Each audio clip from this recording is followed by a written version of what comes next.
Bom, então boa tarde a todos, sejam todos muito bem-vindos ao minicurso Cosmologia, um panorama do modelo cosmológico padrão. Lembrando que este minicurso ele acontece hoje, no dia 16 de novembro, e também no dia 18 de novembro, e o certificado ele vai ser enviado para quem conseguir participar dos 2 dias, tá, gente? Quem vai fazer esse minicurso, quem vai ministrar esse minicurso para a gente é o professor Elvis Moreira. Ele é graduado em Física pela PUC Minas. Ele atuou como estagiário e monitor de Astronomia e Astrofísica no Museu de Ciências Naturais da PUC Minas, enquanto era graduando, né, entre 2014 e 2018.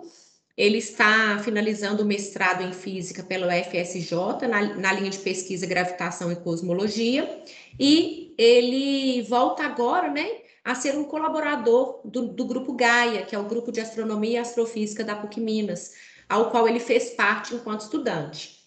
Então, o objetivo deste minicurso é fazer uma singela introdução às principais características do modelo cosmológico padrão, apresentando a cosmologia enquanto ciência da totalidade, e objetiva-se também mencionar as principais dificuldades que o modelo cosmológico padrão enfrenta na atualidade. Então, sejam todos muito bem-vindos. Muito obrigada, Elvis, por vir aqui ministrar esse minicurso. E seja bem-vindo aí, a palavra é com você. Obrigado, professora. Obrigado a todos pela presença, a todos e a todas pela presença. Obrigado por ceder o espaço. Bom, agora eu vou tentar iniciar a apresentação. Gostaria de ter um retorno, se vocês já estão vendo a minha tela. Opa, estamos sim. Ok. Então, hoje é o nosso primeiro dia.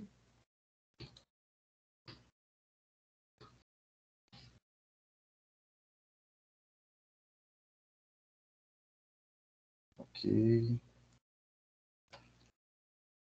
Vocês conseguem ver a apresentação em tela cheia? Dá sim, tranquilo. Ok, então, quem acompanhou a palestra de relatividade geral, eu acabei deixando por um bom tempo esse texto aqui e acabou atrapalhando. Então, eu vou ocultar aqui. Bom, então, vocês já devem saber mais ou menos qual é o objetivo do minicurso. Meu nome e minha trajetória acadêmica já foi apresentada de forma resumida. Bom, a professora já mencionou novamente o objetivo, o propósito desse minicurso. No primeiro dia, eu vou iniciar fazendo uma abordagem partindo ou utilizando como alicerce um pouco dos fatos históricos. Então, fazer um passeio por algumas tentativas que foram feitas ao longo da história da humanidade para tratar de questões da totalidade. Então, eu dividi o minicurso em 2 dias e em cada dia terão 2 momentos, 2 partes. Na primeira parte, eu vou tratar de inquietações genuínas, cosmogonia e cosmologia, algumas grandes questões, evolução das ideias sobre o universo, e eu pensei em fazer da seguinte maneira. Nós teremos 2 aulas, não é? Será de 17h10 até as 18h50. Então, eu pretendo fazer uma apresentação dessa primeira parte por volta em torno de 30, 40 minutos e deixar uns 10 minutos, 20 minutos para perguntas da primeira parte. E, posteriormente, fazer o mesmo com a segunda parte. Se fluir bem dessa maneira, no dia de hoje, eu seguirei da mesma forma no segundo dia. Caso provoque alguns entraves, aí eu vou tentar modificar a forma de conduzir no segundo dia. Mas eu espero que, com esse intervalo aqui para perguntas, acho que pode ser interessante, porque aí a gente já começa a interagir, não fica durante muito tempo só eu falando, e aí vocês também podem interagir e apresentar algumas questões, dúvidas que eventualmente possam aparecer. Bom, inquietações. Perguntas que sempre fizeram parte da curiosidade humana. Então, questões do tipo como origem das coisas, do fogo, do ar, da terra, da água, na antiguidade do éter, né, o quinto elemento, a quinta essência, a origem da vida, de onde viemos, onde estamos, para onde vamos, a origem de tudo, do universo. Então, essas inquietações, elas são genuínas, elas são intrínsecas da nossa identidade enquanto espécie.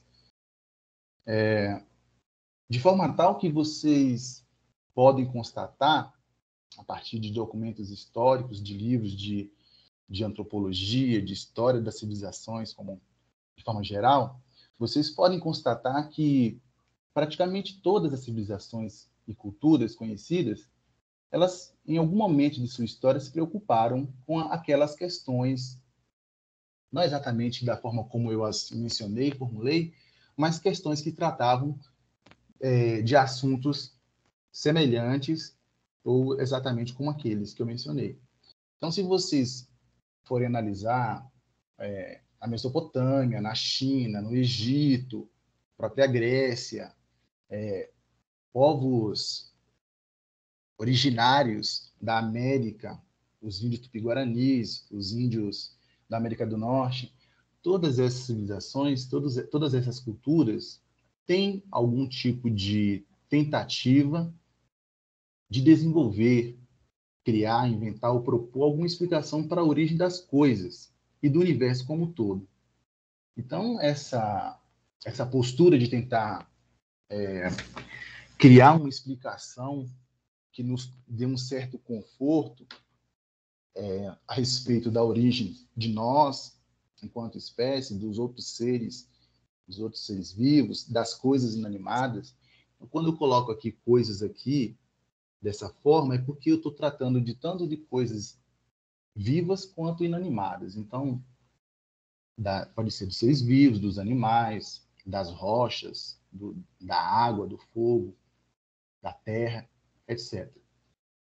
Então, se você observar, significa, então, ou existe um indicativo de que esse tipo de inquietação é uma inquietação que não é específica ou uma particularidade de um povo ou de uma certa cultura, mas sim todas as civilizações, todas as culturas se interessam por esse tipo de inquietação, de pergunta.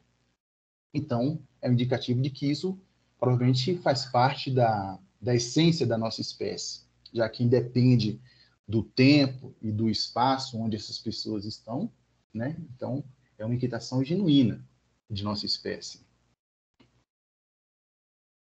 É interessante e importante a gente mencionar o seguinte, que é possível vocês encontrar uma palavra, uma expressão, cosmogonia, quando a gente está tratando daquelas questões que eu mencionei, questões de origem das coisas, do universo como um todo. A cosmogonia, ela pode ser identificada como uma primeira tentativa de explicação da origem do universo e das coisas que nele existem. Frequentemente, essas explicações cosmogônicas sempre tiveram fundamentos mitológicos, religiosos ou filosóficos.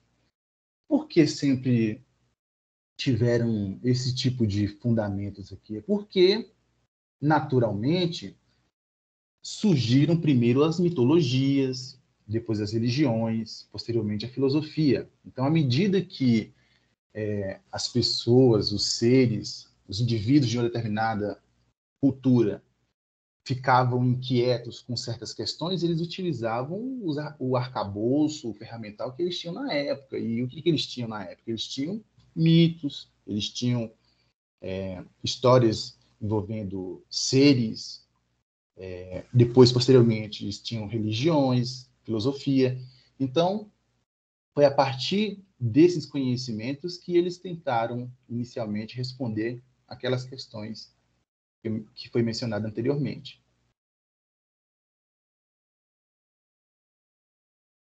Apenas recentemente, a ciência foi capaz de fornecer mecanismos, ferramentas e técnicas que nos possibilitassem fazer uma abordagem sistemática, de acordo com o método científico, das questões cosmológicas.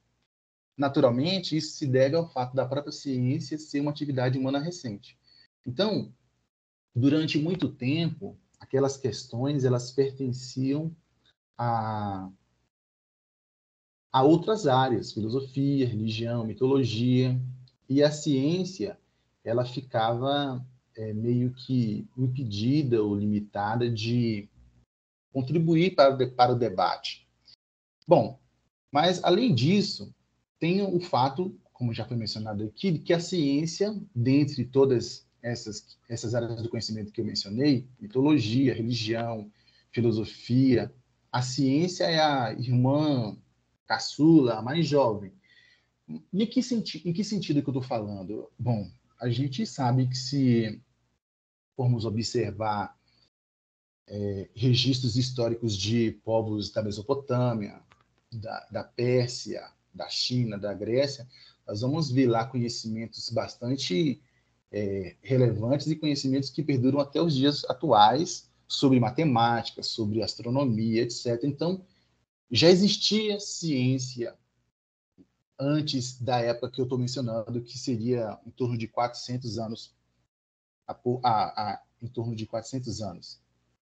Então, eu estou me referindo a uma ciência que está diretamente atrelada ao método científico. O método científico, tal como a gente conhece ou tenta utilizá-lo no nosso trabalho enquanto professor de ciência, enquanto pesquisador, pesquisadora, professora,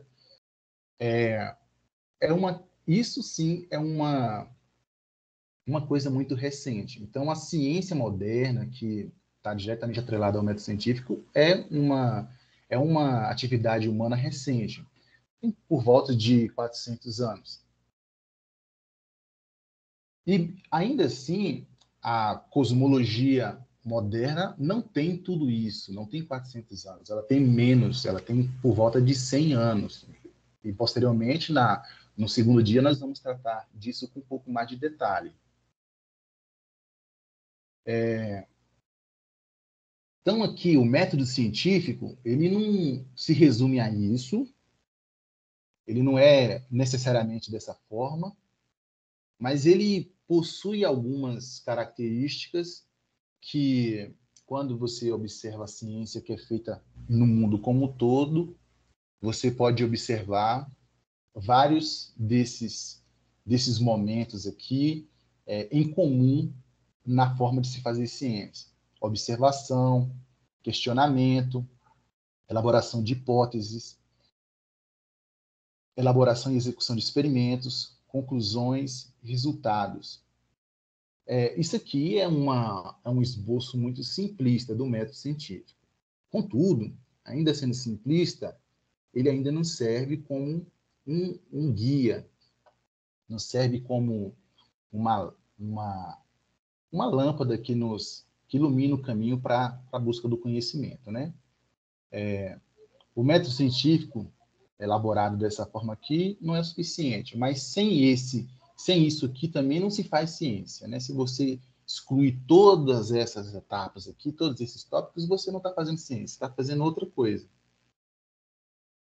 Inclusive, uma forma bastante segura de você saber onde você está pisando, se você está falando de ciência ou se você está falando de outra coisa, de pseudociência, é você olhar esse tipo de conhecimento ou postura com uma luneta, uma lupa do método científico. Então, se em algum momento aquela postura, aquele conhecimento estiver negando completamente uma dessas etapas aqui, aquilo ali provavelmente não é ciência, aquilo ali é uma outra coisa. Porque o que acontece é que muitas áreas do conhecimento, elas tentam atrair para si o status que a ciência possui. Só que você querer atrair para si o status de ciência sem se submeter ao mesmo método que a ciência se submete, é uma coisa que não faz muito sentido, não é? Bom, nós falei agora há pouco sobre cosmogonia, e agora vou citar aqui um pouco sobre cosmologia. Então, a cosmologia é a ciência que estuda a origem, a estrutura e a evolução do universo como um todo. Quando a gente está tratando de cosmologia, a gente não está interessado numa estrela, num sistema estelar, numa galáxia específica, num aglomerado de galáxia. Nós estamos tratando de escalas muito, muito grandes. Daqui a pouco nós vamos tratar disso com um pouco mais de detalhes. Eu destaquei aqui origem, com outra cor aqui, distinta de estrutura e evolução, porque talvez essa parte da cosmologia seja a parte mais, pelo menos atualmente, ela é a mais delicada.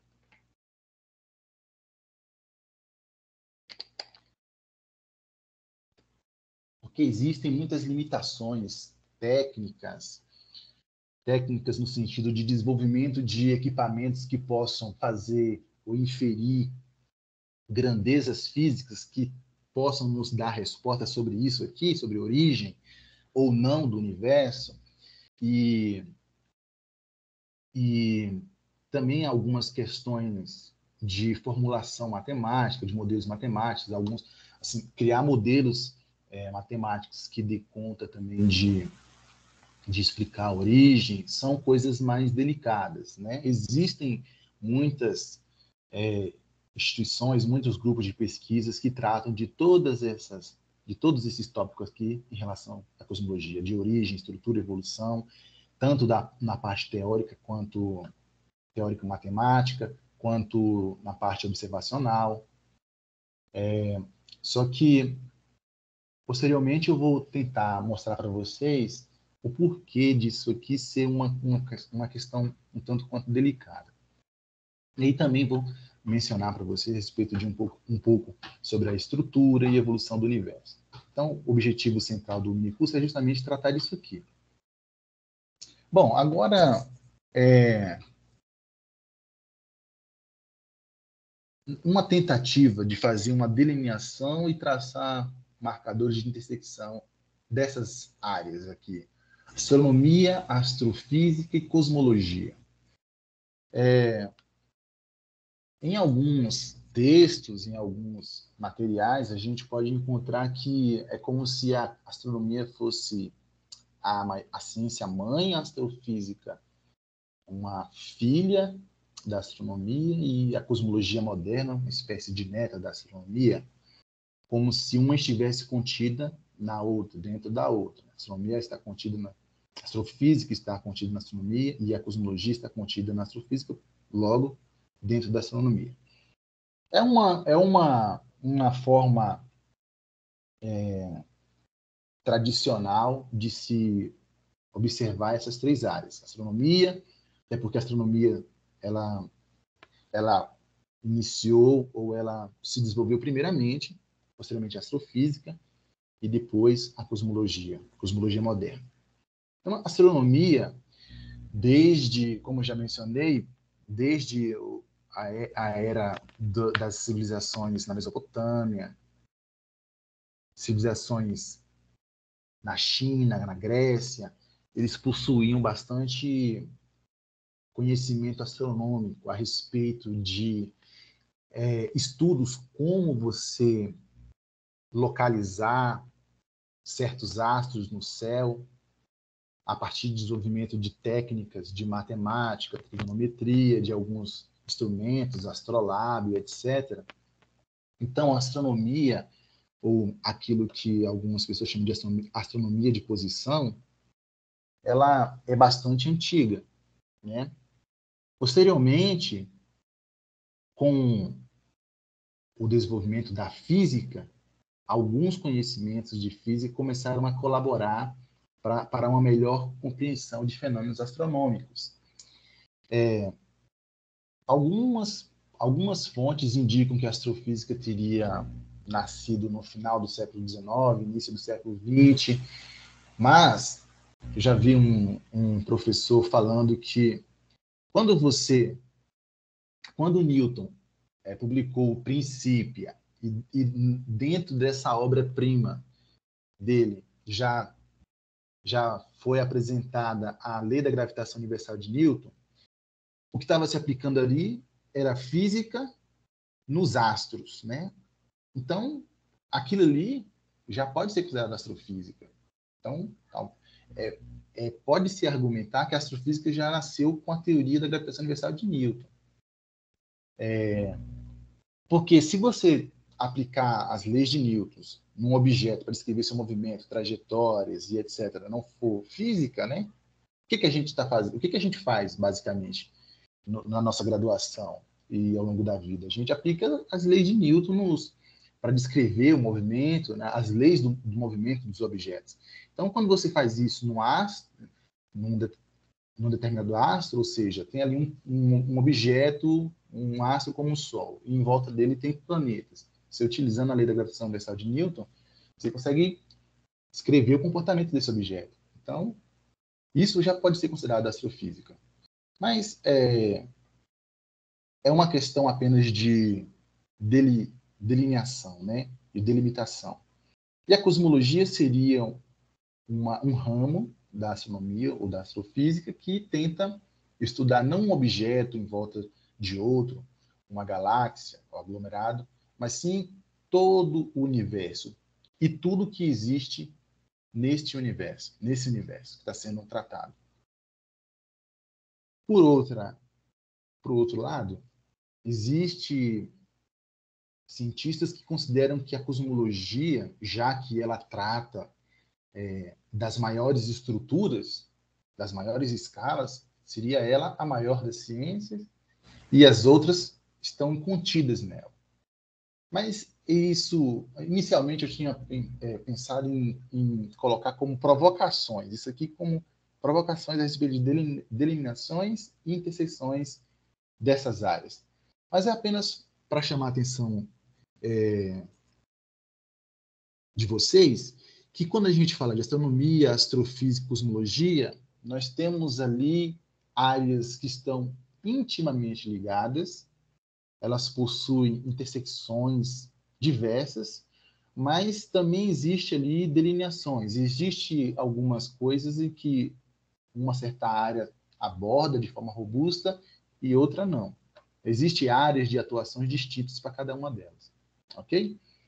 Posteriormente, se alguém tiver curiosidade ou interesse em falar mais sobre isso, podemos tratar disso novamente. É importante que se diga o seguinte: eu falei sobre cosmologia, cosmogonia.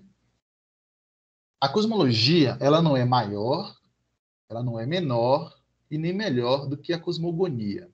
Simplesmente são áreas do conhecimento distintas. A cosmologia é diferente da cosmogonia. Mas o que as difere? Né? O que as diferencia?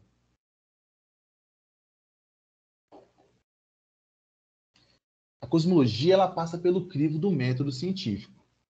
Do contrário, ela não seria considerada uma ciência, né? Então, a cosmologia ela precisa estar em acordo com o que é observado, com o que é indicado a partir das observações cosmológicas. Na hora de se desenvolver modelos matemáticos cosmológicos, utiliza-se ali todo o arcabouço, todo o ferramental que a matemática, a física matemática e a física nos forneceu até aquele instante. Então, a cosmologia ela tem que passar por esse crivo. A cosmogonia não necessariamente, né? Então, É isso que a diferencia.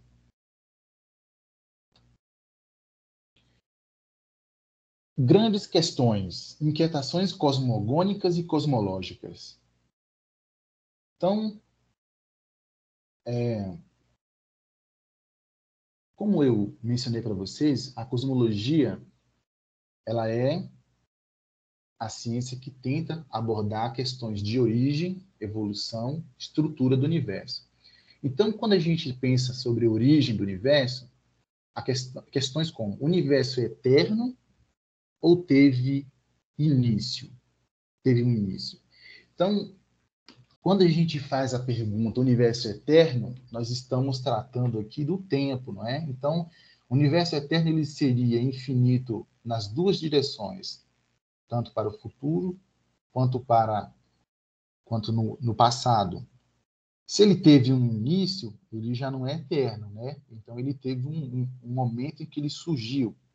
Agora, questões a respeito, ele iniciou, mas após iniciar, ele terá um fim ou ele continuará no futuro? E que tipo de evolução esse universo terá? Então, que é um outro tipo de questão. Caso tenha tido um início, qual é a sua idade? Então, se o universo teve início, quando foi que ele iniciou?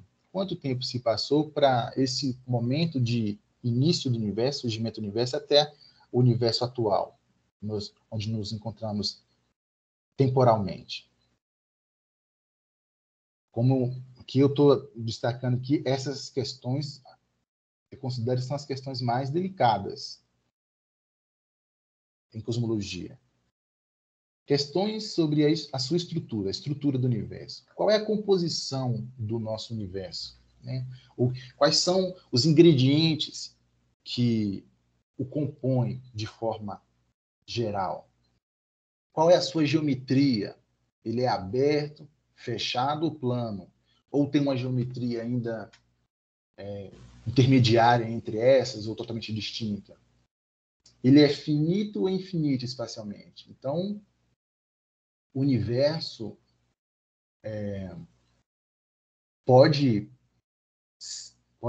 poderia ser finito, poderia ser infinito espacialmente. Então, essas questões aqui são questões também que são temas de pesquisa, né?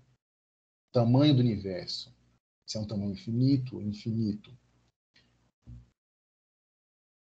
Pode ser também ser existe possibilidade do universo finito, porém ilimitado. Posteriormente, trataremos disso com um pouco mais de detalhe. Questões sobre a sua evolução. O universo é estático ou dinâmico? Então, durante muito tempo, considerava-se que o universo era estático, ou seja, existia alguns movimentos aqui nas proximidades, planetas em volta do Sol e satélites naturais em volta dos planetas, cometas e tal.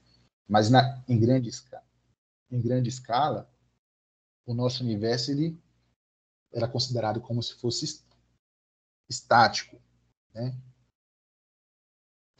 E as pessoas tinham dificuldade de acreditar num universo dinâmico, um universo que mudava com o tempo.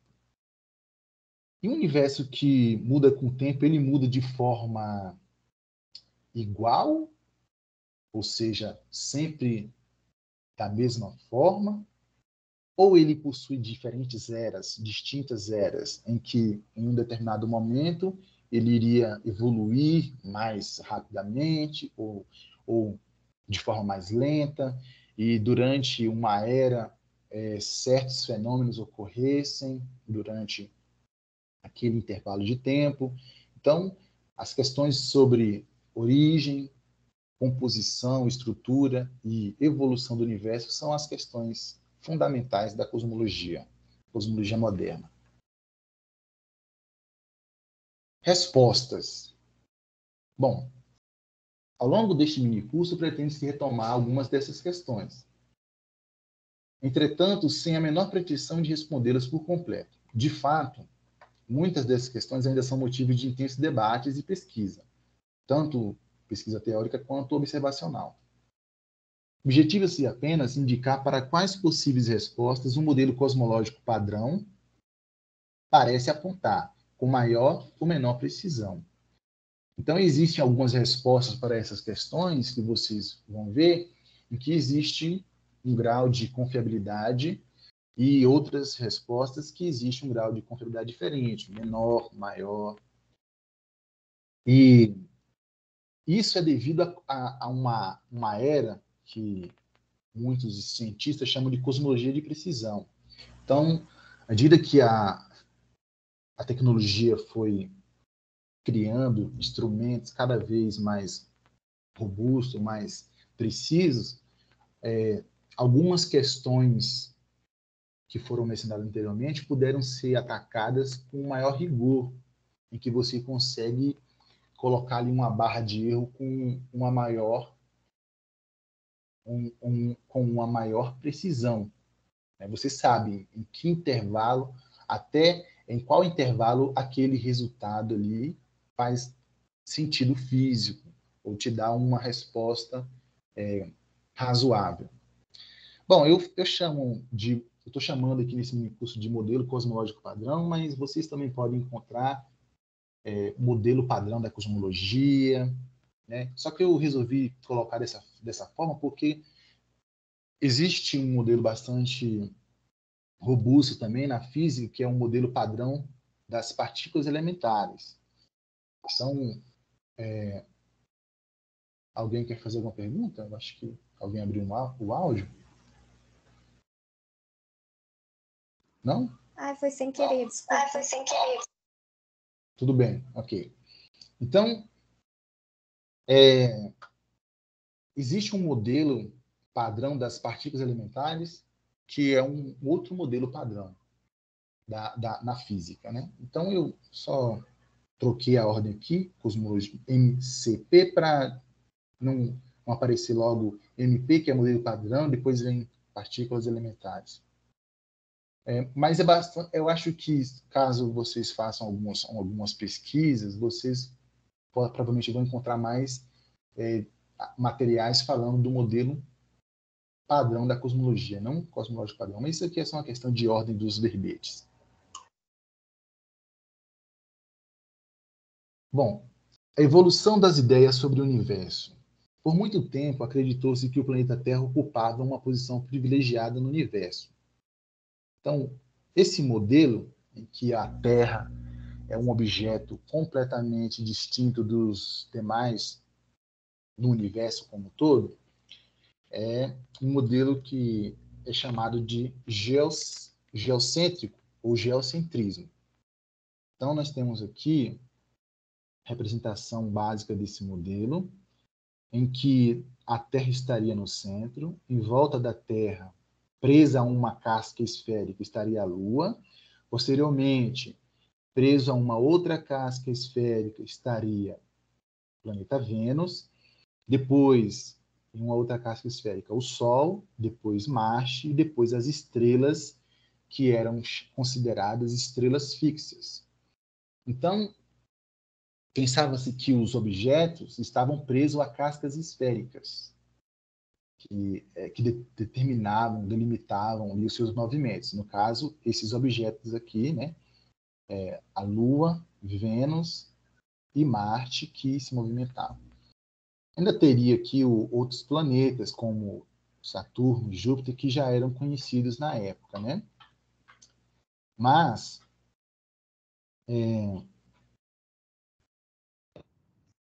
Elvis, eu acho que você está travando. Não sei se é só para mim.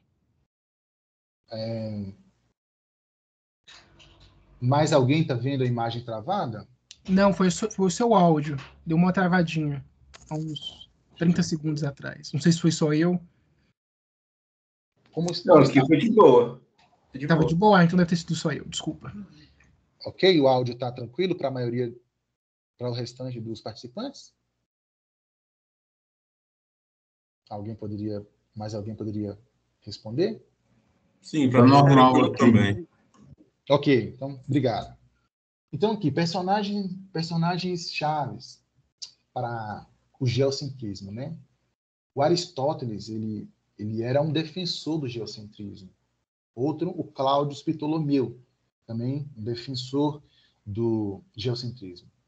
O Aristóteles, ele trouxe o geocentrismo como mais como um arcabouço filosófico. O Cláudio Ptolomeu, ele conseguiu aplicar ou desenvolver um formalismo matemático que deu uma certa confiabilidade para o modelo geocêntrico durante mais de 1000 anos, por volta de 1300 anos.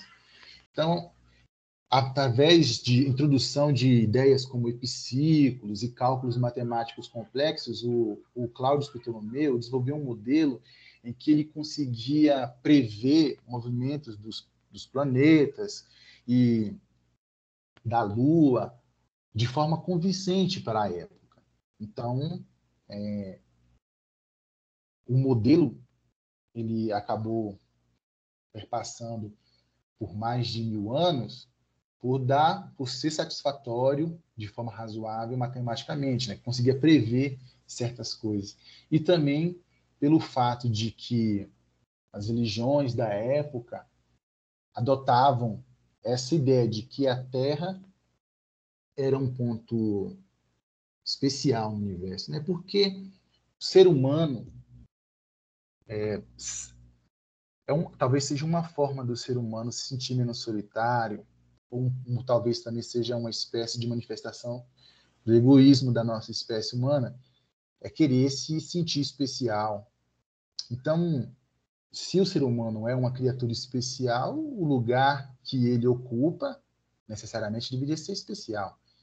Mas o que foi demonstrado posteriormente é que é diferente, né? Vamos ver um pouco melhor sobre isso. O modelo heliocêntrico, né? Ele trata do Sol, Hélio, deus do Sol, no centro do universo. Então, é interessante mencionar o seguinte, que um pensador grego chamado Aristarco de Samos, ele viveu durante esse período, 320, 350 anos antes de Cristo. Ele já defendia a ideia de que o Sol era o centro do nosso universo, não a Terra. Só que, como eu mencionei para vocês, né, durante muitos anos, durante 1300 anos, o modelo ptolomaico, né, ele foi adotado. Então, Aristarco de Samos ele ficou durante séculos, entre aspas, esquecido na história da ciência. Esquecido em relação às suas ideias a respeito do heliocentrismo, né? Ele também tem outras contribuições na astronomia, matemática e etc. Então, foi apenas no século XVI e XVII que o modelo heliocêntrico começou a ser considerado mais seriamente, a partir dos trabalhos de Nicolau Copérnico e outros cientistas, outros pensadores. Podemos citar aqui esses dois aqui, o próprio Nicolau Copérnico e o Galileu Galilei, como personagens muito importantes para o heliocentrismo. Mas o próprio Tycho Brahe, o Johannes Kepler, foram também pesquisadores, astrônomos que tiveram bastante contribuição para o heliocentrismo. O Galileu Galilei, ele é tido por alguns historiadores românticos da ciência como o pai da física moderna. O Galileu ele fez diversas contribuições, estudos em diversas áreas, né? Podemos citar Galileu Galilei, ele descobriu as manchas solares, ele descobriu as crateras da Lua, descobriu as 4 maiores luas de Júpiter, descobriu o anel de Saturno, fez estudos sobre a queda dos corpos e também estudos sobre período, né, mecanismos de você medir o tempo. Então, as contribuições do Galileu são contribuições ímpares na história da ciência moderna. E ele acabou contribuindo também para o heliocentrismo. Por quê? Porque ao observar, por exemplo, as luas de Júpiter, ele viu que essas luas giravam em torno de Júpiter e não da Terra. Então ele percebeu o seguinte: existem astros que giram em torno de outros astros que não a Terra. Então aquela ideia de que a Terra era o centro do universo e que tudo girava em torno dela não fazia sentido. Então ele acabou sendo um defensor muito entusiasmado do modelo copernicano, do heliocentrismo, né? Não seria muito justo falar modelo copernicano, porque não foi só Copérnico que Copérnico, sim, ele trouxe um modelo para a discussão da ciência moderna, mas outras pessoas já tinham aventado essa ideia, né, do Sol estar no centro do universo. Mas o Copérnico, ele publicou um livro, ele escreveu um livro que ele só publicou num leito de morte, porque o Copérnico ele era religioso, ele tinha medo do que aquele livro poderia provocar na comunidade religiosa. Então ele acabou publicando o livro apenas posteriormente. E Galileu tomou conhecimento do livro e abraçou para si a ideia e tal. Ele sofreu algumas consequências por causa disso também. Acabou sendo condenado à prisão domiciliar e tal. Mas, mesmo assim, ele teve grandes contribuições para retirar a Terra daquele ponto especial no universo que tanto a humanidade queria acreditar que estava, né? Bom, atualmente a gente sabe que nem a Terra nem o Sol está em centro de nada, né? Então, o Sol não está no centro do universo, a Terra muito menos, a galáxia muito menos. Então, de fato, o universo parece não ter centro. Ou seja, não existem posições privilegiadas no universo. Isso é uma questão que, falando assim, é até simples de se falar, mas só que você absorver o significado disso requer algum tempo de reflexão. Eu vou tentar retomar nesse ponto no segundo dia também, porque é muito importante a gente ter a visualização do que significa dizer que o universo não possui posições, regiões privilegiadas. É uma questão muito delicada. Eu tentando fazer um retrospecto de quantas vezes eu revisitei essa ideia, já tive diversos níveis de interpretação dessa afirmação. Então, e à medida que você vai se aprofundando nos estudos, você vai tendo um entendimento cada vez mais profundo, né? Bom, como eu falei, vou voltar, retomar esse tópico no nosso segundo dia de minicurso. Bom, como eu falei para vocês, eu ia tentar fazer uma primeira abordagem e daria um tempo para perguntas. Alguém gostaria de fazer alguma pergunta a respeito do que a gente discutiu até agora?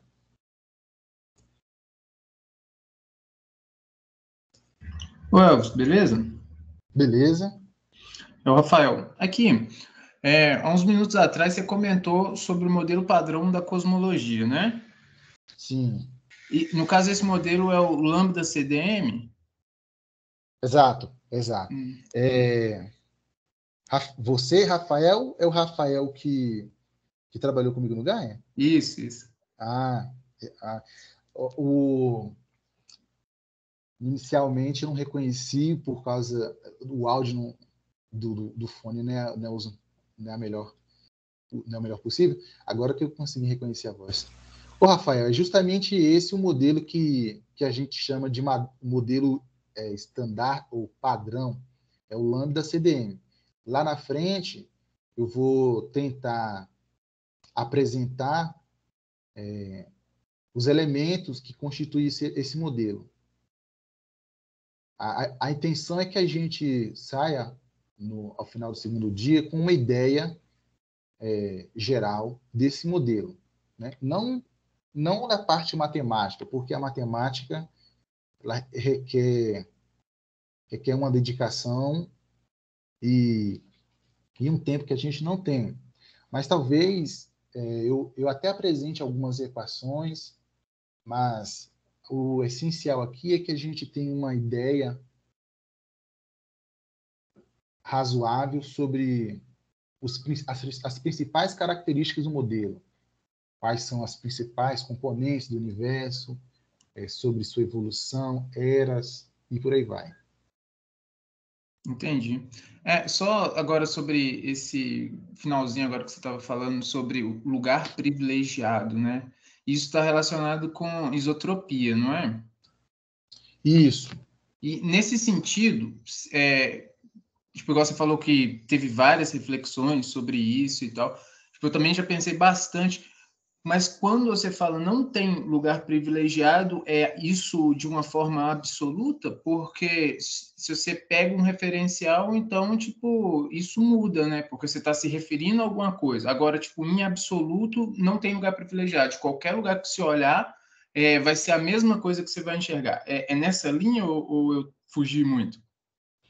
É na linha de que todos os referenciais ou todos os sistemas de coordenadas, eles possuem o mesmo valor físico. Ou seja, um observador na nossa galáxia, ele descreve o universo de uma certa forma. Um observador que possua conhecimentos equivalentes ao nosso, em uma galáxia distante da nossa, ao ele criar um sistema de coordenadas naquela outra galáxia, ele teria uma descrição, a mesma descrição do nosso universo. Então, descrever o nosso universo daqui da Via Láctea ou de uma outra galáxia distante da nossa, ela seria uma descrição equivalente, ou seja, nós não teríamos uma descrição privilegiada, melhor, pior do que a outra descrição. Entendi. E a questão de isotropia e homogeneidade também é uma questão chave que também iremos tratar no dia 2, no segundo dia do minicurso. Mais perguntas? Eu reservei 10 minutos para as perguntas. Além do Rafael, tem mais alguém assistindo o minicurso?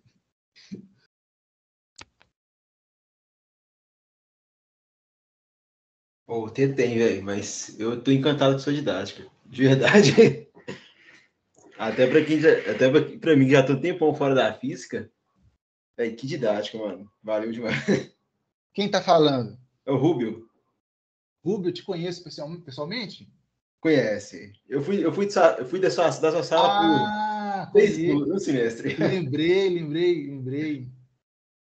Assim, eu sou péssimo para nome, eu sou melhor para voz e imagem. Então, só na hora que a pessoa fala mais e eu consigo reconhecer a voz que eu lembro da pessoa. Não, mas eu desbandei de física muito cedo, então era meio difícil. Mas muito boa a idade, cara. Foi muito boa a explicação. Obrigado, valeu. Foi você que foi para o... Você acabou indo para o Cefet também ou não? Isso, fui para o Cefet. Lembro mesmo. Bom, pessoal, mais alguma pergunta? Para que a gente possa passar para a segunda etapa do nosso primeiro dia? Não, né? Então, bom, eu já tive professores que falavam o seguinte: quando você está numa aula com pouquíssimas perguntas, geralmente tem duas possibilidades que gritam com certo destaque, que é o seguinte: ou todo mundo está entendendo muito bem, ou ninguém está entendendo nada. Eu espero que seja a primeira opção. Espero que todo mundo esteja entendendo, que não tenha sobrado muito espaço para dúvidas. Mas eu espero que, a partir dessa etapa, vocês interajam mais, façam mais perguntas, porque as perguntas, elas fazem parte do processo da própria dinâmica da aula, porque a pergunta do aluno muitas vezes leva o professor para um caminho que ele não tinha enxergado, mas aquele lugar ali que a pessoa mencionou a fazer a pergunta, ela acaba se revelando um lugar de dúvida de muitas pessoas. E às vezes é uma coisa que o professor até pensou inicialmente falar e acabou esquecendo, ou então não pensou em falar, mas só que acabou sendo levantado, e aquilo ali pode enriquecer, porque outras pessoas podem ter aquela mesma dúvida. Então, as perguntas, elas fazem parte da aula. É importante. Então, eu espero que num próximo momento vocês se sintam mais à vontade a fazer perguntas. Bom, na segunda parte, eu vou tratar um pouquinho sobre interações fundamentais da natureza, gravitação e cosmologia, e familiarização com as escalas astronômicas. Isso aqui também, aqui vai ter um pouquinho de conta, ou não, talvez não conta, mas irei apresentar algumas continhas, né? Mas são contas muito, muito simples, contas interessantes de se fazer para você pegar traquejo com as escalas envolvidas na astronomia. E, posteriormente, né, no final, reservei também um momento para outras perguntas. Sabidamente, né, de forma consensual, a comunidade científica atualmente ela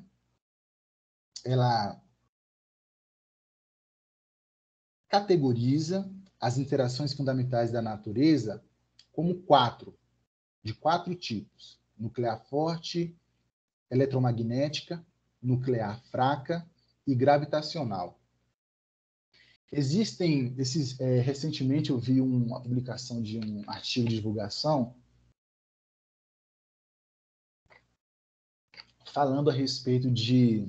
Um minutinho para beber um pouco de água.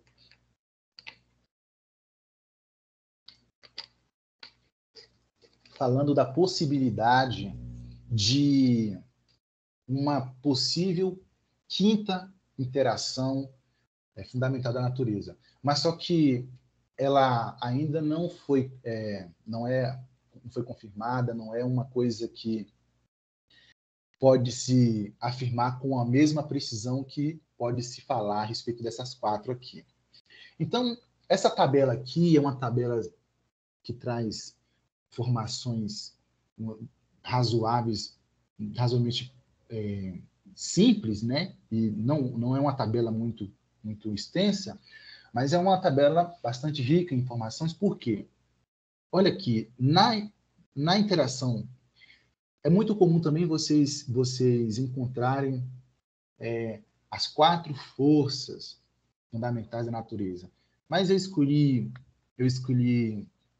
chamar de interação, não eu que estou inaugurando essa forma de chamar, né, de interação, mas eu escolhi seguir o mesmo caminho que algumas referências de chamar de interação, porque quando a gente fala de força, a força no contexto newtoniano, até na lei na força de Coulomb, a gente inicialmente faz uma interpretação como uma coisa de ação à distância, E, posteriormente, a ideia de campo, né, de campo elétrico, campo magnético, campo eletromagnético, campo gravitacional. A ideia de campo ela veio para tentar melhor explicar esse tipo de interação. E, por esse motivo, eu resolvi chamar de interação e não de força, porque, por exemplo, vocês vão ver que na gravidade relativística, né, ou na teoria da relatividade geral, a gente não trata mais da gravitação enquanto força, e sim como uma propriedade da geometria do espaço-tempo, devido à presença de matéria e energia numa certa região do espaço. Então, essas interações aqui, elas podem ser subdivididas em dois grupos. Um grupo é interação de curto alcance e outro grupo é interação de longo alcance. Então, a interação gravitacional e a interação eletromagnética são interações de longo alcance, ou seja, o alcance, estima-se que o alcance é infinito. Enquanto que essas interações nuclear forte e nuclear fraca são interações de curto alcance. Vejam só, 10 a menos 13 e 10 a menos 16 é o alcance dessas interações. Então, 10 a menos 13 centímetros, para você transformar para metros, você vai ter 10 a menos 15 metros. 10 a menos 15 metros é a escala que trata do núcleo atômico. Então, o núcleo atômico ele tem da ordem de 10 a menos 15 metros. O átomo como um todo, levando em consideração a eletrosfera, a região onde o elétron tem probabilidade de se encontrar, tem uma escala da ordem de 10 elevado a menos 10 metros. Ou seja, nós temos que o núcleo é 100 mil vezes menor do que o átomo como um todo. Né? O núcleo atômico é 100 mil vezes menor do que o átomo inteiro. Ou seja, o átomo é basicamente composto de vazio, de nada. Né? Uma ideia bastante inquietante também. Mas é o que se observa, o que se experimenta. Então, outra coisa interessante dessas interações é o seguinte: quanto mais você tenta distanciar objetos que estão interagindo a partir dessa interação nuclear forte e nuclear fraca, maior fica a força, de forma contraintuitiva e diferente da eletromagnética e gravitacional. Ou seja, quanto mais distante um objeto, um planeta está do Sol, menor é a interação gravitacional. E quanto mais distante uma carga de prova está de uma certa carga, de um certo campo elétrico, menor também é a interação eletromagnética. Só que aqui não, aqui quanto mais você tenta afastar os objetos, maior fica a interação. Mais intensa fica a interação. E, além disso, tem aqui a intensidade. Eu coloquei em ordem de decrescente de magnitude. Então, se você tiver objetos a uma distância de 10 a menos 13 centímetros, objetos que estão, por exemplo, dentro do núcleo atômico, 10 a menos 15 metros. De forma adimensional, vamos falar que essa intensidade vale 1 para a nuclear forte. A eletromagnética, a interação eletromagnética seria 1/100º, 10 a menos 2 disso aqui. A nuclear fraca, 10 a menos 13. E a gravitacional, 10 a menos 38. Então, percebe-se o seguinte, que a interação gravitacional é a mais tênue das 4 interações fundamentais da natureza. Nós temos aqui uma imagem aqui falando a respeito de, por exemplo, a interação gravitacional. Nós sabemos que ela descreve o movimento dos objetos astronômicos e tal. O eletromagnetismo descreve o comportamento do fóton. trata da estrutura dos átomos, a força nuclear forte, strong force, ela é responsável por manter o núcleo atômico coeso, né? Existe ali, nós sabemos que no núcleo atômico existem prótons e nêutrons. Os prótons possuem carga elétrica e os nêutrons não. Então, se os nêutrons não possuem carga e os prótons possuem carga de mesmo sinal, existe ali uma repulsão eletromagnética. Só que essa repulsão eletromagnética é 1/1000 da atração que mantém o núcleo coeso. É 1/1000 não, 1/100º, né? 10⁻². É 1/100º da atração ou da interação que mantém esse núcleo coeso. Então, a força nuclear forte, que é responsável por manter o núcleo atômico coeso, ela é 100 vezes mais intensa do que a eletromagnética, do que essa repulsão eletromagnética que existe entre os prótons que possuem cargas iguais. E a interação nuclear fraca, ela é responsável pelo decaimento do nêutron, decaimento beta, as interações com neutrino, e ela é responsável pelos processos de radiação também, de emissão de radiação. Então, são nesses setores que essas interações atuam, né? A gravitacional, descrição do movimento dos corpos em larga escala, a eletromagnética, descrição do comportamento da luz, do fóton, nuclear forte, coesão do núcleo atômico, e nuclear fraca, processo de decaimento do nêutron, decaimento beta e etc. Gravitação e cosmologia. Bom, embora a interação gravitacional seja a mais tênue das 4 interações fundamentais da natureza, em grandes escala, quando estamos interessados nas propriedades globais do universo, ela acaba se revelando a interação mais importante.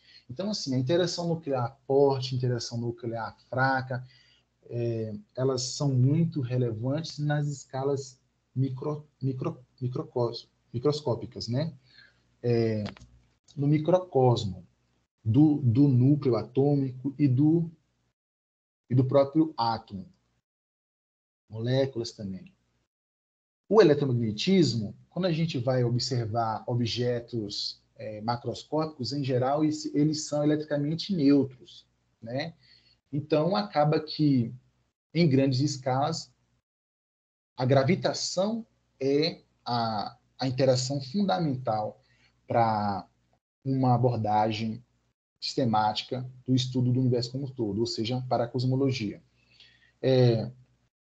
Existem situações e existem tratamentos em que essas interações elas são levadas em conta para um desenvolvimento de um modelo cosmológico.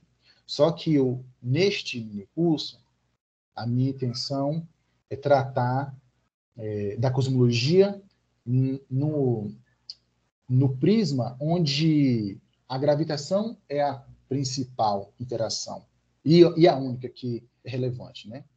Num primeiro momento, eu acho que é mais didático eu tratar assim. Posteriormente, pode-se ver modelos onde tem lá modelos cosmológicos magnéticos, onde o campo magnético é importante, acaba interferindo, e outros tipos de interações também acabam sendo relevantes. Bom, familiarizando-se com as escalas astronômicas. Quando nós estamos trabalhando com astronomia, nós lidamos com entidades físicas tais como intervalos de tempo, distâncias, massas, energia, temperatura, etc., em ordens de grandeza muito maiores do que estamos habituados a trabalhar ao tratarmos de fenômenos terrestres. Então, quando você observa o momento linear de um carro, ou o momento angular de uma roda gigante, essas coisas que nós tratamos na física terrestre, elas têm uma escala de grandeza muito menor do que as tratadas na astronomia. Eu destaquei aqui as distâncias que eu vou me concentrar mais nisso aqui, neste momento. Distâncias astronômicas. O quão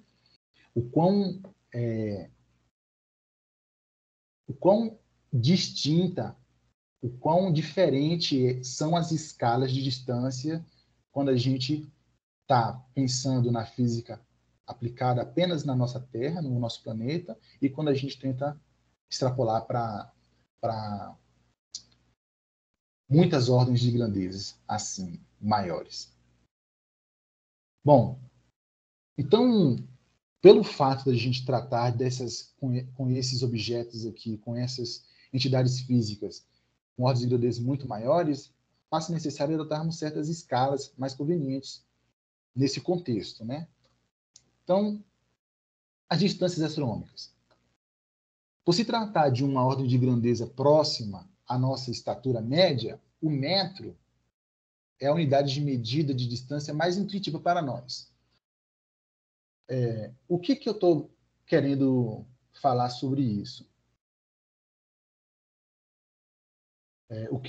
Desculpa, pessoal. O celular acabou chamando aqui, não sei. Acho que não é nada importante, não é ninguém com isso.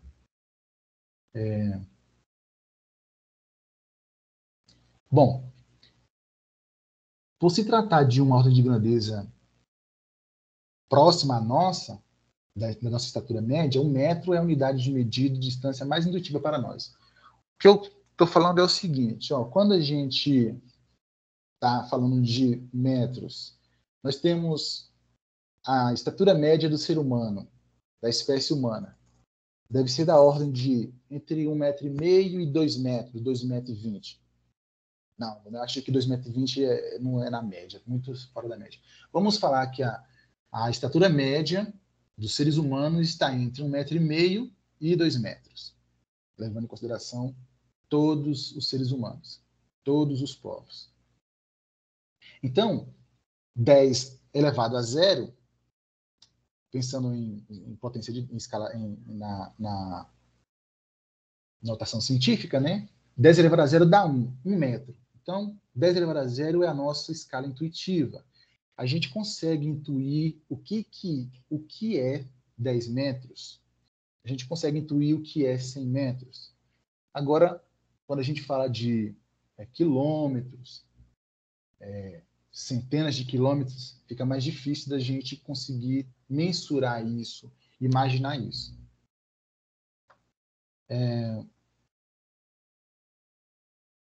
Bom, dependendo das distâncias envolvidas, trabalhar com metro e até mesmo com quilômetro revela-se uma atitude um tanto quanto desvantajosa, porque você vai acabar colocando uma quantidade de zeros ali muito grande, o número acaba sendo muito extenso na hora de você representá-lo algebricamente. Então, a gente acaba, na astronomia, introduzindo algumas novas unidades de medida de distância, como a unidade astronômica, segundo-luz, minutos-luz, anos-luz, parsec e etc.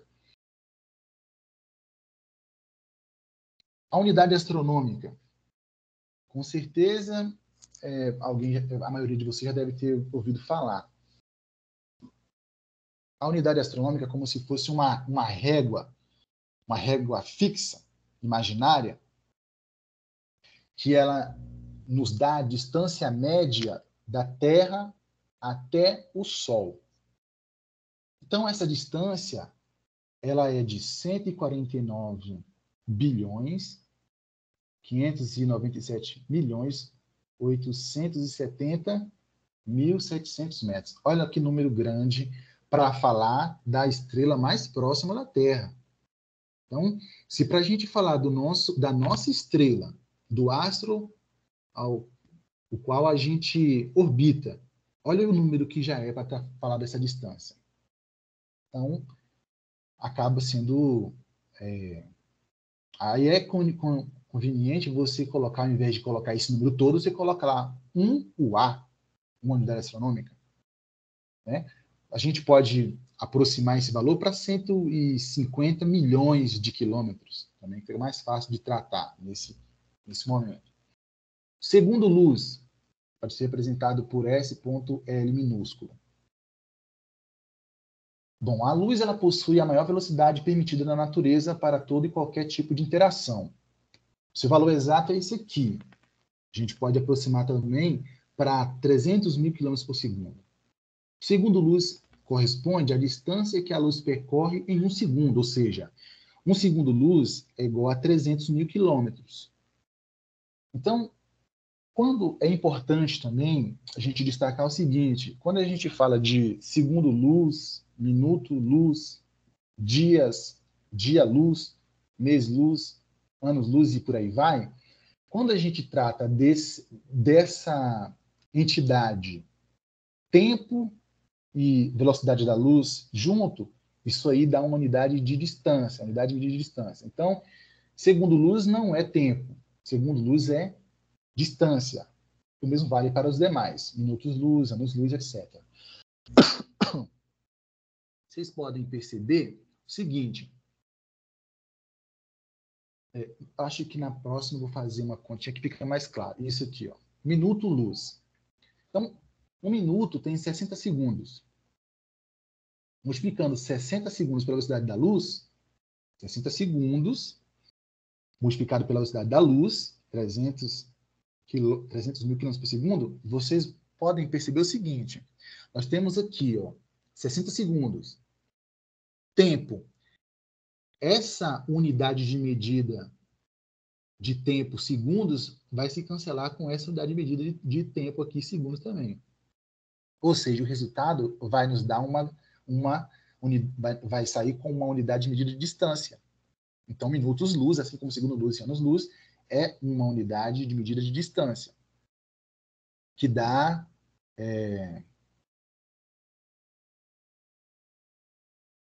18 milhões de quilômetros.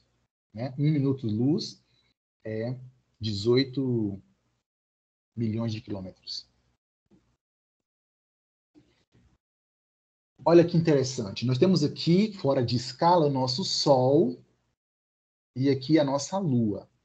Desculpa, a nossa Terra e aqui do lado a Lua. O Sol está a aproximadamente 499 segundos-luz de distância. Se você transformar isso para minuto, dá por volta de 8 minutos. 8 minutos-luz. Então, a luz que sai do Sol, ela leva 8 minutos para chegar até a Terra. Então, a gente nunca consegue observar o Sol exatamente como ele está neste momento, neste instante. Sempre como ele era há 8 minutos. Então, isso acontece com todos os objetos, com tudo que existe na natureza. Como a velocidade da luz é finita, tudo que a gente vê leva um certo tempo para a luz daquele objeto chegar até a gente, até nós. Ou seja, 8 minutos-luz é equivalente a aproximadamente 150 milhões de quilômetros. Ok? Anos-luz. Vocês percebem agora que os números começam a ficar meio que intangíveis, né? Nós temos o seguinte, 1 minuto tem 60 segundos, 1 hora tem 60 minutos, um dia tem 24 horas e um ano tem 365 dias. Como a gente está querendo saber um ano-luz, qual é a distância equivalente a um ano-luz, nós vamos fazer aqui o produto de todo mundo, segundo, vezes minuto, vezes dia, vezes horas, vezes os dias do ano, vezes a velocidade da luz. Novamente, essa unidade aqui de medida de tempo vai se cancelar com essa, e nós temos que um ano-luz é da ordem de 9,5 trilhões de quilômetros. Né? Então, nós temos aqui 10 a 6 milhão, 10 a 9 bilhão, 10 a 12 trilhão. Então, vejam só, um ano-luz, nós já chegamos, a partir dessa escala de distância, um ano-luz já equivale a trilhões de quilômetros. Trilhões de quilômetros é uma coisa que nosso cérebro não está habituado a refletir sobre. A gente não consegue, nosso cérebro não consegue processar de forma fácil o que é essa distância, espacialmente falando. Vejam só, a estrela mais próxima do Sol, nós não temos, vamos imaginar um raio de 1 ano-luz, uma esfera de raio de 1 ano-luz em volta do Sol. Não existe nenhuma estrela nesse raio dessa esfera. A estrela mais próxima do Sol é a Próxima Centauri, que é essa aqui, ó, no canto inferior à direita. A Próxima Centauri ela está a 4,2 anos-luz, que vai dar por volta de 40 trilhões de quilômetros de distância. Então, bom, o que eu quero mostrar para vocês é o seguinte: já na astronomia, quando a gente vai tratar de escalas de distâncias, as ordens de grandeza são muito grandes. Trilhões de quilômetros, quadrilhões de quilômetros, quintilhões de quilômetros, e por aí vai. Então,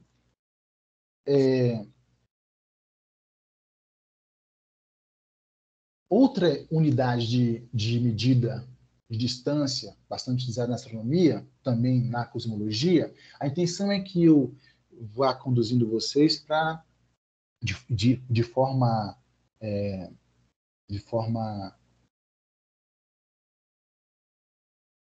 subindo degrau por degrau, mostrar as escalas de distância que onde a cosmologia atua, onde faz sentido você elaborar hipóteses de trabalho para trabalhar com a cosmologia. Então, outra unidade de medida de distância importante é o parsec, cujo símbolo é PC minúsculo. A sua definição é o seguinte: corresponde à distância que uma estrela deve estar para que a paralaxe anual seja igual a um segundo de arco. Então, nós temos aqui o seguinte: nós temos o Sol, nós temos a Terra. Paralaxe é um fenômeno que você pode observar na sua casa. Se você esticar o braço e colocar o dedo na frente do seu rosto e você atrás do seu dedo, você encontrar ali, colocar um objeto de referência, se você fechar um olho e observar a posição do seu dedo em relação a esse objeto de fundo, e depois fechar o outro e abrir o que estava fechado anteriormente, você vai perceber que o seu dedo vai sofrer um deslocamentozinho em relação ao plano de fundo. Isso é paralaxe. Então, é justamente isso que acontece para a gente definir essa unidade de distância astronômica. Você tem aqui a Terra numa determinada época do ano. Aí você vai lá e observa um objeto, que é uma estrela. Em relação às estrelas de fundo, ela terá uma posição. Após 6 meses após, você vai lá, olha aqui, ó, ela está essas duas estrelas, ela está do lado esquerdo delas. Depois de 6 meses, você vai lá e observa essa estrela novamente em relação às estrelas fixas. Nós consideramos estrelas fixas, porque a variação angular dela é mínima. Então a gente pode considerar como se fossem estrelas fixas. Essa estrela aqui, ela vai ter sofrido uma mudança aparente em relação às estrelas de fundo, fixa de fundo. Olha aqui, ó. Aqui ela está à esquerda dessas duas. E aqui ela está à direita dessas mesmas duas. Percebam que esse aqui é o mesmo conjunto de estrelas. Quem está variando é essa estrelinha aqui, ó, essa estrelinha amarela, que estava aqui, foi para cá, aqui. Ó. Então, quando esse ângulozinho aqui, ó, mede um segundo de arco, nós falamos que essa estrela está a 1 parsec de distância. Então, vejam só, 1 parsec equivale a 206.265 unidades astronômicas, ou, em anos-luz, 3,26 anos-luz.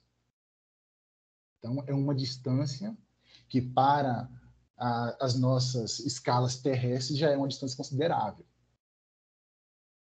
A nossa galáxia, que tem chamada de Via Láctea, né? Ela possui da ordem de 100 bilhões de estrelas, centenas de bilhões de estrelas, né? Eu já vi alguns textos falando que era da ordem de 200 bilhões até 400 bilhões de estrelas. Eu acho que, como eu nunca me aprofundei a respeito desse tópico de qual é qual é o número exato de estrelas ou o número mais preciso de estrelas que existe na galáxia, eu acho que é mais seguro a gente falar que ela possui da ordem de centenas de bilhões de estrelas. Pode ser 100, mas 200 ou 400 bilhões continua na mesma ordem de grandeza, 100 bilhões de estrelas, né? O diâmetro da nossa Via Láctea é da ordem de 100 mil anos-luz. Vejam só.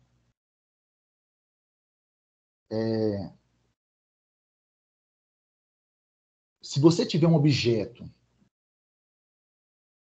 numa extremidade da galáxia, se esse objeto emitir uma fonte de ondas eletromagnéticas, uma fonte de rádio, para chegar no outro extremo da galáxia vai levar 100 mil anos-luz. 100 mil anos? Em 100 mil anos não existia nem civilização humana, né? Provavelmente já existiam Homo sapiens. Acho que o surgimento do Homo sapiens é da ordem de 200 mil anos, mas significa que um objeto que se nós estivéssemos no extremidade da galáxia, a espécie humana jamais iria ter tido a possibilidade de ver ou de ter acesso à informação a respeito do que está do outro lado da galáxia, porque o tempo que essa informação leva para chegar até a outra extremidade é maior do que o tempo de existência da nossa espécie. Então, bom, nós estamos ainda na nossa galáxia e as distâncias já começam a ficar intangíveis, as escalas de distância e de tempo, né? Aí acaba que a gente acaba tendo que recorrer ao tratamento algébrico matemático mesmo, porque imaginar essas distâncias e essa escala de tempo acaba ficando uma coisa muito difícil de se fazer. A espessura da nossa Via Láctea é de aproximadamente 15 mil anos-luz. A posição do nosso Sol, como eu falei para vocês, o Sol não está no centro de nada, não está no centro do universo, não está no centro nem da nossa galáxia. O nosso sistema solar é um sistema que está na periferia, está ali, por volta de 30 mil anos-luz de distância do centro da galáxia. Então, nós temos 100 mil anos-luz, da ordem de 100 mil anos-luz de diâmetro, né? Então, aqui nós temos o centro. Então, daqui até aqui teria 50. Então, desculpa, voltando. Então, daqui até aqui, se clicar o mouse já passa o slide. Daqui até a extremidade, essa extremidade, nós temos 50 mil anos-luz. Então, o Sol está mais ou menos aqui, 3/5 dessa distância. Mais ou menos aqui assim, ó. Então, o Sol não está no centro, ele está na periferia. O sistema solar está na periferia da nossa galáxia, Via Láctea. Andrômeda, ela também é conhecida como M31, é a galáxia espiral mais próxima da nossa.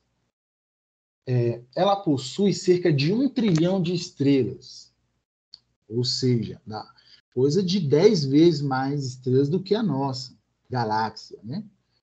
Tem um diâmetro da ordem de 120 mil anos-luz, ou seja, o diâmetro é o dobro, mais que o dobro do diâmetro da nossa galáxia, Via Láctea. Está a uma distância da ordem de 2,56 milhões de anos-luz. Então, bom, eu acho que aqui já é o suficiente para vocês entenderem que, de fato, as distâncias astronômicas e, naturalmente, as distâncias cosmológicas tratam de ordens de grandeza muito grandes. aglomerados de galáxias, a mesma coisa. Então, imagine só, cada pontinho aqui, ó, cada pontinho brilhante corresponde a uma galáxia. E cada uma dessas galáxias possui da ordem de 100 bilhões de estrelas. Então, são números de estrelas muito grandes, as distâncias são muito grandes. Então, se a nossa... Imagine só, se a nossa galáxia está a 2,57 milhões de anos-luz de distância, imagine a distância que não está essa galáxia, desculpa, essa galáxia dessa outra galáxia aqui. Então, as distâncias são enormes, são colossais. Aqui existe um fenômeno aqui muito bonito, muito interessante também, que é o anel de Einstein.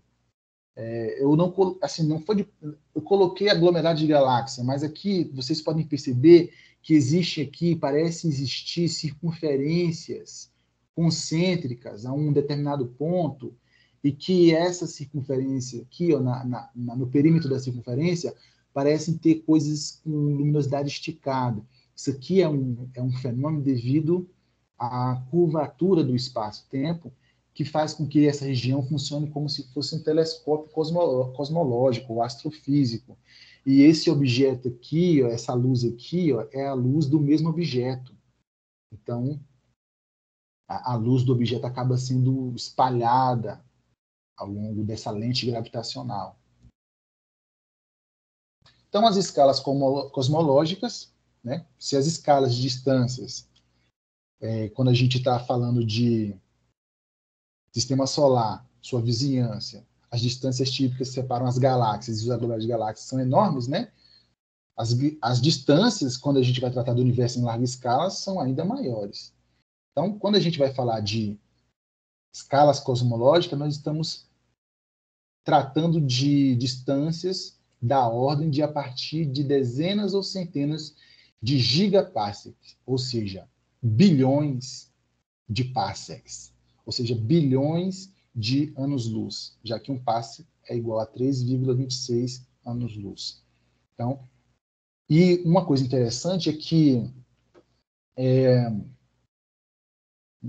nessas escalas aqui, ó, de distância, o universo ele começa a apresentar um comportamento ou uma característica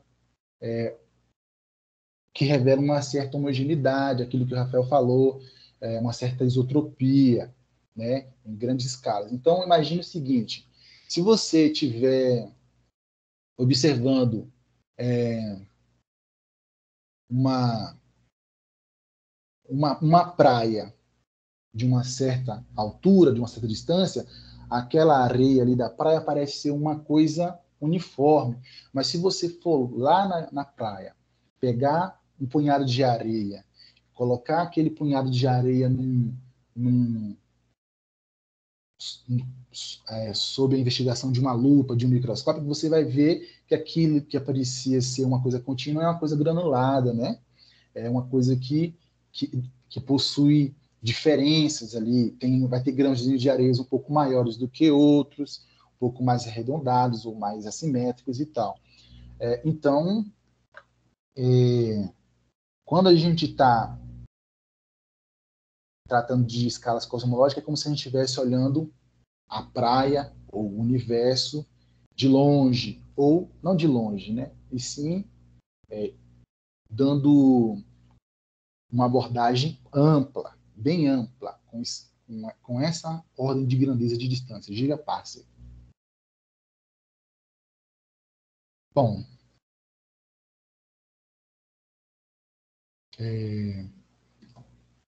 cheguei aqui no momento final da segunda parte desse primeiro dia. Vocês têm perguntas?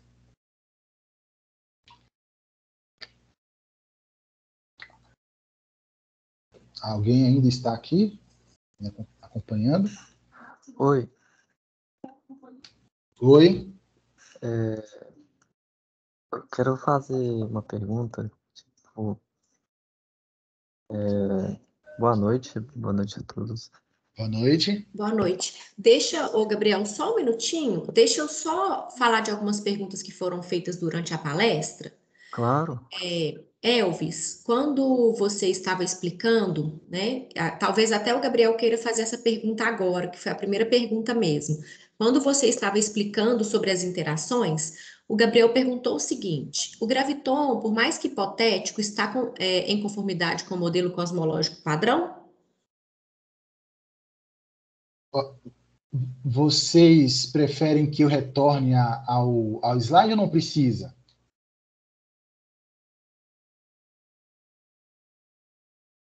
Acho que não é necessário, não, Elvis. Ok, então, bom, o graviton, na verdade, ele é uma entidade, um objeto que faz parte do modelo padrão das partículas elementares. Contudo, ele ainda não foi observado. Então, assim, o modelo cosmológico padrão, ele não depende do graviton, né? É claro que se o graviton existir, ele trará consequências relevantes para o modelo cosmológico padrão. Só que o graviton, ele faz parte daquele grupo das partículas que carregam as interações, né? O fóton é responsável por comunicar a interação eletromagnética. O gluon é a entidade física responsável por comunicar a interação forte. Os bósons, tem alguns tipos de bósons. Os bósons são as entidades responsáveis por transmitir a interação nuclear fraca. O graviton, no contexto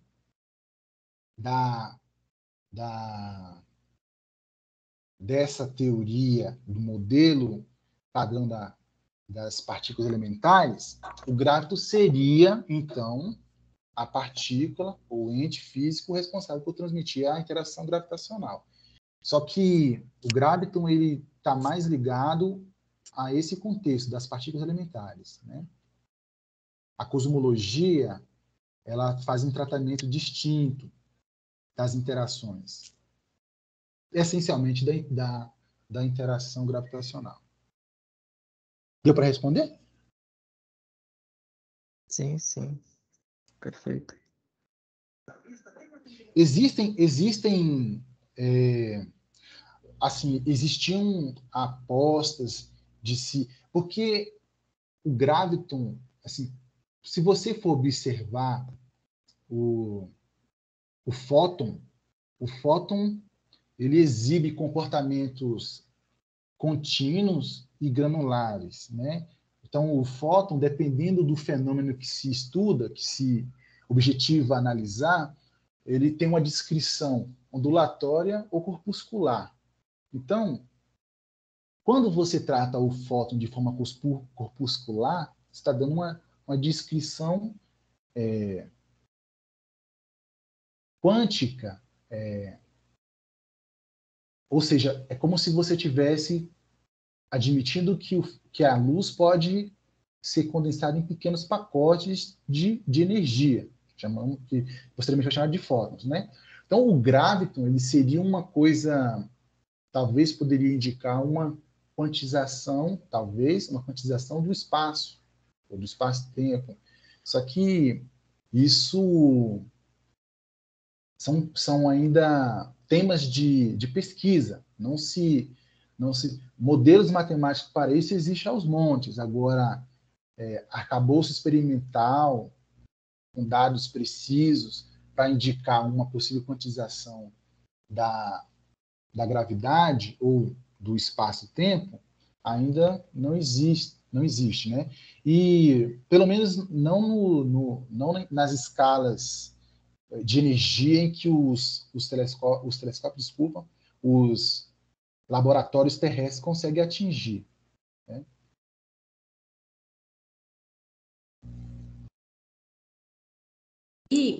E aí, Elvis, tiveram alguns comentários, né? Quando você estava explicando a transformação de segundos-luz, anos-luz, né? O Rafael comentou, esses números estão muito fora do nosso cotidiano. E aí, quando você entrou na transformação de parsecs, né? A Poliana escreveu que ela só consegue pensar na Millennium Falcon, que fez o percurso de Kessel em menos de 12 parsecs. E o Gabriel complementou falando, né, para a Poliana que ela tem módulo que ativa a velocidade superlumínica. Isso é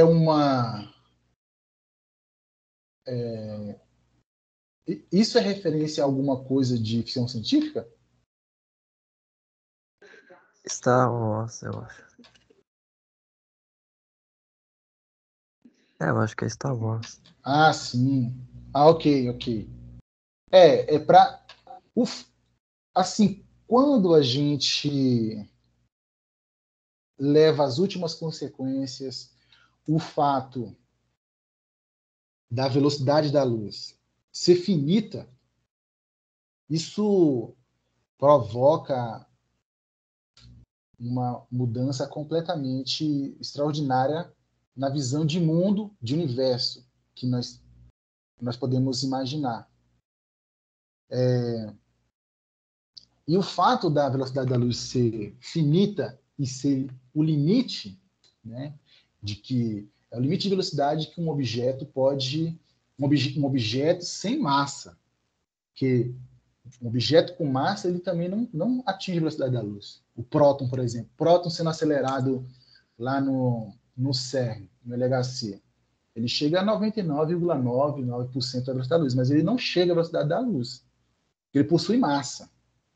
Apenas entidades físicas sem massa conseguem chegar na velocidade da luz. Mas quando a gente percebe que mesmo a velocidade da luz, sendo 300 mil km por segundo, quando você olha o universo em escala astronômica e mais levando as últimas consequências em escalas cosmológicas, essa velocidade é uma coisa muito lenta. Dependendo da distância, a luz viajando pelo espaço é como se fosse uma tartaruga, uma lesma. Imagine a Andrômeda. Suponhamos que exista uma civilização em Andrômeda. Se eles estiverem querendo nos ajudar em relação a alguma coisa, a informação da intenção deles de nos ajudar vai chegar daqui a 2,56 milhões de anos. Ou seja, isso é a nossa vizinha, Andrômeda, nos enviando uma mensagem. Levarei isso tudo. É uma lesma andando, né? Então, quem dirá se a gente for olhar para outros pontos no universo? Então, aí a ficção científica, né, acabou recorrendo ao seguinte: bom, já que a velocidade da luz é grande, mas não é o suficiente para a gente conseguir viajar pelo universo como a gente gostaria numa obra de arte, num filme, num livro e tal, vamos criar mecanismos de burlar esse limite de velocidade, né? E aí abre-se um leque de possibilidades em relação à criatividade de criar naves e mecanismos e portais e aí por aí vai.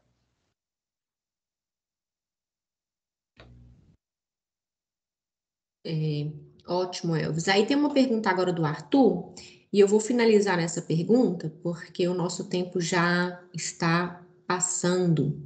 O Arthur fala o seguinte: por que podemos usar o nosso tempo terrestre, acho que é terrestre mesmo, né? Se estamos usando a velocidade da luz, não teria um tempo relativístico?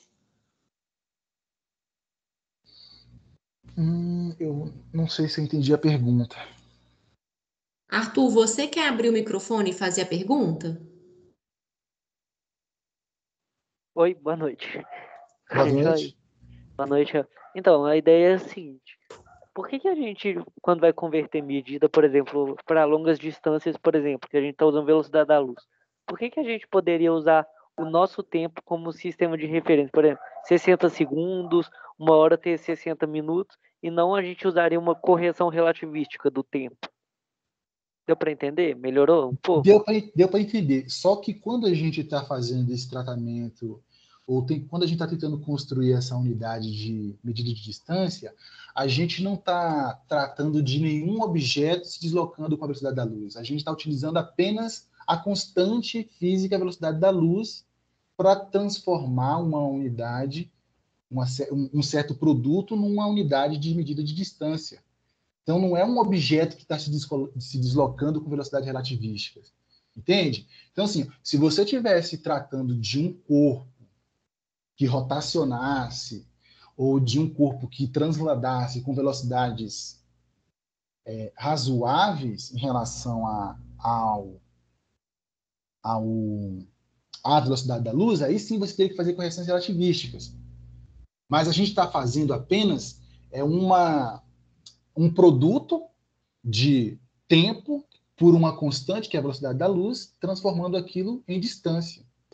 Entendeu? A gente está tratando das coisas, das grandezas físicas de forma pura, e não de corpos com aquelas características, entendeu? Com aquela velocidade, fazendo alguma coisa naquele tempo. Deu para entender? Deu sim, entendi. Muito obrigado. De nada. Bom, gente, então eu enviei para vocês aí o link para a continuação do minicurso na quinta-feira. Agradecer a participação de todos vocês aí, agradecer a essa aula, né, com essa didática tão boa que você deu, Elvis, e já estamos ansiosos para a continuação na quinta-feira. Obrigado, professora Kelly. Obrigado a todos e a todas os ouvintes, as ouvintes. E espero que na segunda aula todo mundo esteja de volta aqui para continuar o minicurso. Então, boa noite, gente. Até quinta. Boa noite. Obrigado, Elvis. Obrigado, até mais. De nada, boa noite. Até mais.